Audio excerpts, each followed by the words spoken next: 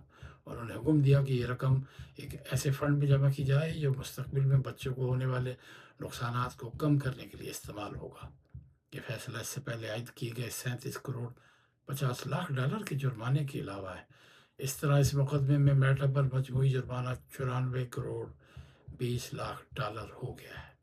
جج نے میٹا کا موازنہ ایک فیکٹری سے کرتے ہوئے کہا کہ اشتہارات اور مواد اس کی مصنوعات ہیں، جبکہ بچوں کو پہنچنے والا نفسیاتی نقصان اور جنسی استحصال اس آلودگی کی طرح ہیں جسے ختم کرنا ضروری ہے۔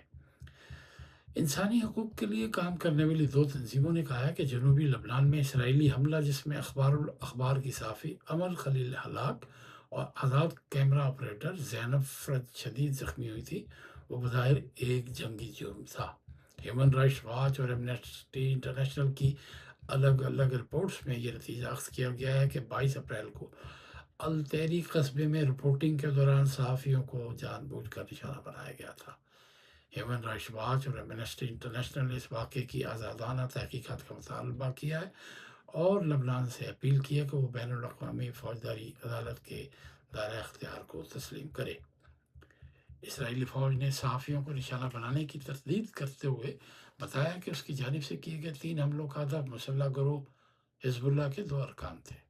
ہیومن رائٹس واچ کے لبنان سے متعلق موقف نے کہا کہ اسرائیلی فوج کا کہنا ہے کہ وہ صحافیوں کو نشانہ نہیں بناتی، لیکن حقائق اور شواہد ظاہر کرتے ہیں کہ اس نے 12 ایسا کیا۔ امل خلیل اور زینب فرج ایسے حملوں کے طویل سلسلے کی تازہ ترین متاثرین ہیں۔ ادھر ایران کی 2 خواتین فٹ بالر جنہوں نے عوامی طور پر تہران حکومت کے خلاف موقف اپنایا تھا، آسٹریلیا کی شہریت حاصل کر لی ہے۔ 34 سالہ عاطفہ رمضانی زادہ اور 22 سالہ فاطمہ پسندیدہ کو گزشتہ روز ریاست کوئنزلینڈ کے شہر برسبن میں منعقدہ ایک تقریب کے دوران آسٹریلوی شہریت دی گئی۔ شہریت حاصل کرنے کے بعد رمضانی نے اس موقع کو انتہائی خصوصی اور ناقابل فراموش دن قرار دیا، جبکہ ان کے ساتھی کھلاڑی فاطمہ پسندیدہ نے کہا اس لمحے کی اہمیت کو الفاظ میں بیان نہیں کیا جا سکتا۔ یہ دونوں کھلاڑی ان 7 ایرانی قومی ٹیم کے اراکین میں شامل تھی جنہیں مارچ میں ویمنز ایشین کپ کے لیے آسٹریلیا آنے کے بعد انسانی ہمدردی کی بنیاد پر ویزے دیے گئے تھے۔ تاہم دیگر 5 کھلاڑیوں نے بعد میں اپنا فیصلہ تبدیل کرتے ہوئے ایران واپس جانے کو ترجیح دی۔ ٹرمپ نے تقریباً $7 ارب مالیت کے منصوبے کے تحت 11 نئے برف شکن بحری جہاز خریدنے کا اعلان کیا ہے، جبکہ امریکی ریاست کوسٹ گارڈ نے صرف 4 یا 5 بھاری برف شکن جہازوں کی ضرورت ظاہر کی تھی۔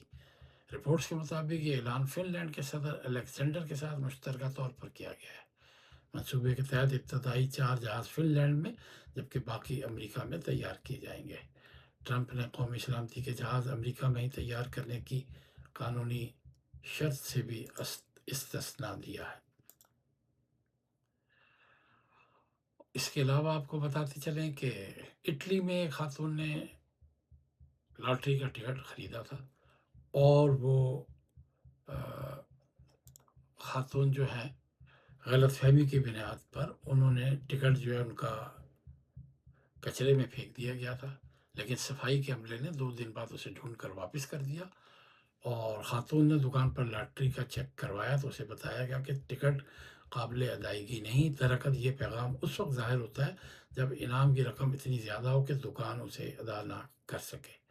خاتون نے گھر پہنچنے پر اہل خانہ کو بتایا کہ میرا منتخب کردہ نمبر پر €1 ملین کا انعام نکلا ہے، اور خاتون جو ہے وہ پالیسی سے متعلق معلومات ملنے پر فوراً دکان واپس پہنچی، لیکن ٹکٹ پہلے ہی کچرے میں پھینکا جا چکا تھا اور صفائی کی گاڑی کچرا اٹھا کر لے جا چکی تھی۔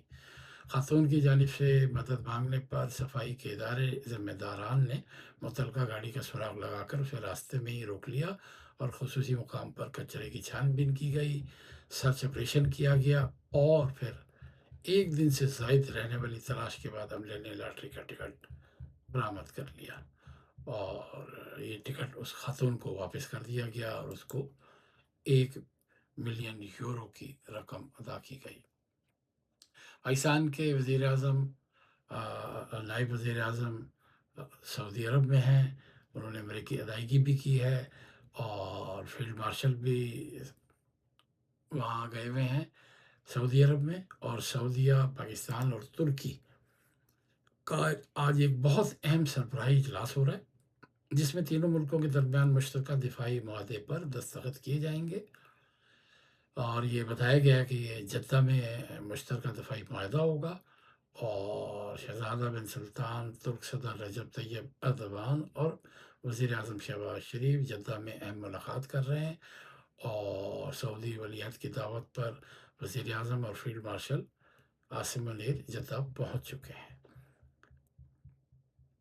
اور دفتر خارجہ کے ترجمان نے کہا ہے کہ علاقائی امن، سفارتی تعاون اور مشترکہ حکمت عملی کے فروغ کے لیے یہ دورہ بہت اہم ہے۔ پاکستان مشرق وسطیٰ میں کشیدگی کے خاتمے اور تنازعات کے پرامن حل کے لیے سفارتی کوششیں جاری رکھے ہوئے ہے۔ پاکستان کی سیاست کے حوالے سے بات کریں تو چونکہ محسن نقوی کا بیان جو ہے وہ پورے ملک میں اس کی باز گشت سنائی دی جا رہی ہے، لیکن وزیر داخلہ امور جو وزیر مملکت ہیں طلال چودھری، انہوں نے کہا حکومت کچھ نہیں ہو رہا، وہ 5 سال پورے کرے گی اور ہمارا اتحاد بھی چلتا رہے گا۔ جماعت اسلامی نے پیٹرول لیوی کے خلاف کل یعنی 7 اگست کو 510 مقامات پر دھرنوں اور سڑکیں بند کرنے کا اعلان کیا ہے۔ چھوٹی سی وہ بتاتے چلیں کہ بھارتی اداکار راجپال یادیو کو اپنی پروڈکشن کمپنی کے غیر ادا شدہ قرض کی وصولی کے لیے سینٹرل بینک آف انڈیا کی جانب سے کارروائی شروع کیے جانے کے بعد نئی مشکلات کا سامنا ہے۔ رپورٹس کے مطابق بقایا جات اب بڑھ کر 16 کروڑ 61 لاکھ ہو چکے ہیں۔ اگر 34 دنوں کے اندر ادائیگی نہ کی گئی تو بینک 9 ستمبر کو مقررہ آن لائن نیلامی کے ساتھ آگے بڑھے گا۔ آپ کو پتہ ہوگا کہ ایک چیک باؤنس کا ایک پرانا مقدمہ تھا، جس میں جو مذکورہ اداکار راجپال یادیو مزاحیہ اداکار ہیں، تو وہ ان کا چیک باؤنس ہو گیا تھا، اس کی وجہ سے وہ ایک پریشانی میں آ گئے اور انہیں 3 مہینے جیل بھی بھیجا گیا ہے۔ ان کے خاندان نے کہا ہے کہ بینک کے ساتھ بات چیت جاری ہے اور ہمیں امید ہے کہ اس معاملے کو ہم حل کر لیں گے اور مسئلہ جلد ہو جائے گا۔ فی الحال جائیداد کی نیلامی جیسی کوئی صورتحال نہیں ہے۔ باقی آپ کو بتاتے چلیں کہ 20ویں ایشین گیمز ہاکی ایونٹ کے ڈراز کا اعلان ہو گیا اور پاکستان کو پول بی میں شامل کیا گیا ہے۔ پاکستان سمیت 8 اسلامی ممالک کی غزہ میں ہسپتالوں اور طبی مراکز پر اسرائیلی حملوں کی شدید مذمت کی گئی ہے، اور پاکستان میں ملکی زر مبادلہ ذخائر میں $3.25 کروڑ کا اضافہ ہوا ہے۔ پوری دنیا میں آج آپ کو پتہ ہے کل اور آج یوم استحصال کشمیر منایا گیا، اور کینیڈا میں اوٹوا میں ہائی کمیشن میں اور مختلف جو 3 قونصلیٹ ہیں پاکستان کے، اس میں بھی، اور دنیا بھر کے ممالک میں پاکستان کے جو سفارت خانے ہیں وہاں یہ یوم استحصال کشمیر منایا گیا۔ ایک آخری خبر آپ سے ہم اور شیئر کرتے ہیں، جو سونے کی قیمت میں جو ہے ایک مرتبہ پھر اضافہ شروع ہو گیا ہے، اور مولانا طارق جمیل نے کہا ہے کہ فاسٹ فوڈ کے زیادہ استعمال سے مزاج میں اتار چڑھاؤ اور غصے میں اضافہ ہو سکتا ہے۔ تو اب وہ مولانا نے میڈیکل کی ٹپس بھی خیر سے دینا شروع کر دی ہیں۔ یہ تو تھیں آج کی اہم خبریں۔ توصیف سید کو یہیں پہ دیں اجازت۔ اردو گلوب ٹی وی ہمارا دیکھتے رہیں۔ کینیڈا سے ہم اردو پوسٹ کینیڈا اخبار نکالتے ہیں۔ اپنے فیس بک سید توصیف یا اردو پوسٹ کے پلیٹ فارم پر ہم اہم خبریں، کمیونٹی کی رہنمائی کے لیے خبریں، کمیونٹی کو فراڈ سے بچانے کے لیے خبریں، امیگریشن کے حوالے سے، اور کمیونٹی میں جو کچھ سیاسی سرگرمیاں یا ثقافتی سرگرمیاں ہوتی ہیں یا کوئی اہم ایونٹ ہوتے ہیں، اس کی پوری کوریج اپنے انسٹاگرام، فیس بک، لنکڈ ان پہ بھی دیتے ہیں اور شیئر کرتے ہیں۔ اور اردو گلوب ٹی وی پہ ہم یہ ویلاگ پیش کرتے ہیں۔ اگر آپ کا کوئی اہم ٹاپک ہو جس پہ آپ چاہیں کہ ہمیں گفتگو کرنی چاہیے تو ہم آپ کے کمنٹس کے منتظر رہیں گے۔ ہمارے چینل کو لائک، سبسکرائب اور شیئر کر دیں، اور بیل آئیکن کا بٹن بھی دبا دیں، اور اپنی رائے سے ہمیں ضرور نوازیں۔ اجازت دیجیے، اپنا اور اپنوں کا خیال رکھیں۔ اللہ حافظ۔